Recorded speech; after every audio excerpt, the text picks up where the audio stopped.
simplicity and efficiency, two qualities needed to thrive in the East African market. Kerosene stoves provide a cheap alternative to firewood and charcoal, helping save our fragile environment.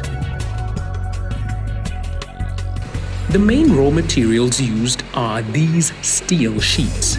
The sheets are first cut into circles. These are then lubricated and placed in these large drawing machines where they are forced into the molds under extremely high pressure, forming a bowl shape. The edges are then cut off at this station.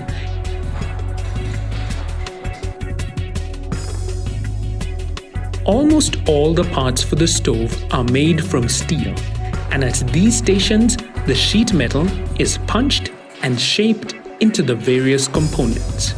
The steel is cut into strips and fed manually into a punching machine to obtain the basic shapes. The cut pieces are then placed in various shaping presses, which progressively mold them.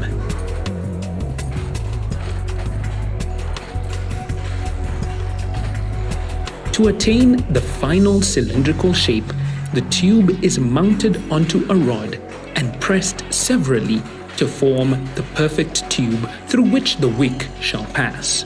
Many other components undergo a similar procedure of punching and shaping.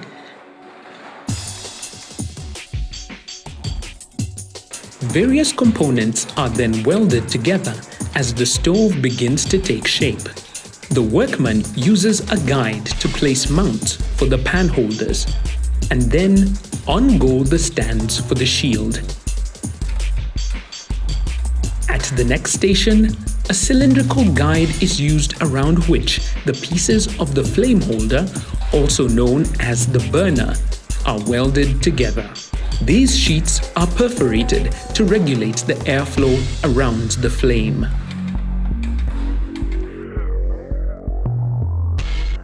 Some of the major components are assembled at this stage, such as the wick holder and fuel canister lids.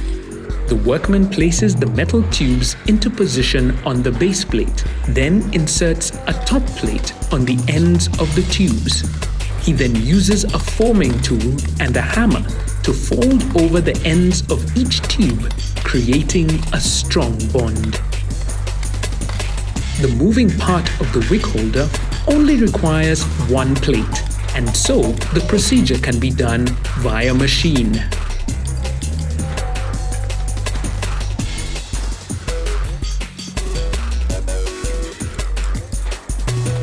The toothed slider, which raises and lowers the wick when the knob is turned, is added next. It is held in a vise where a workman splits the end using a hacksaw. The base plate is mounted and a washer is added for stability. The split end is then hammered into place, forming a strong bond.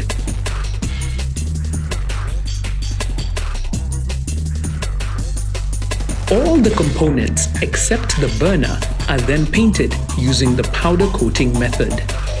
Electrostatically charged powder paint is applied to the metallic parts in this chamber using a powder spray gun. The charged powder sticks to the metal in an even coat, and any overspray is collected and reused.